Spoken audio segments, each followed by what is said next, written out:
আসিয়া একটা বাচ্চা মেয়ে, তার ছবিটা আপনারা এরকম ভাবে দিয়েছেন এবং সেই ছবির নিচেও এত নোংরা নোংরা কমেন্টস।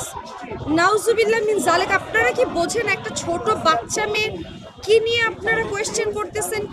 মানে ছবিটা আপনারা কিভাবে দিচ্ছেন এবং ওই ছবিটার মার্ক জোনটা কোথায়?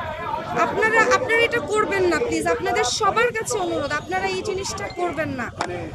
ওই যে আসিয়ার এর সাথে এই কাজগুলো করেছে তাদের ছবিগুলো কিন্তু আপনারা কেউ এরকম ভাবে ভাইরাল করছেন না, তাদের ছবিগুলো আমরা এখানে দেখতে পাচ্ছি। আসলে ফোকাসে যাকে হচ্ছে যে মিডিয়া যেটা দেখতে যাচ্ছে সেটা আমি বুঝতেছি, কিন্তু একটা মেয়ের বিষয় তো তার মা বাবারও খারাপ লাগছে, যেটা হয়ে গেছে মানুষ একটা ভুলার চেষ্টা করে, রিকভার করার চেষ্টা করে, কিন্তু বাচ্চাটার একটা জিনিস ওইটা কেন সবার ছবিগুলা না দেওয়া উচিত। মানুষ জানছে যে ভালো কথা, কিন্তু যতটুকু হোক এটা অ্যাভয়েড করা উচিত। ওর চেহারায় একটা স্টিকার দিয়ে দেওয়া উচিত, আমাদের জানা অধিকার আছে, বাট এগুলো দিয়ে দিলে ভবিষ্যতের জন্য তাদের জন্য ভালো হবে।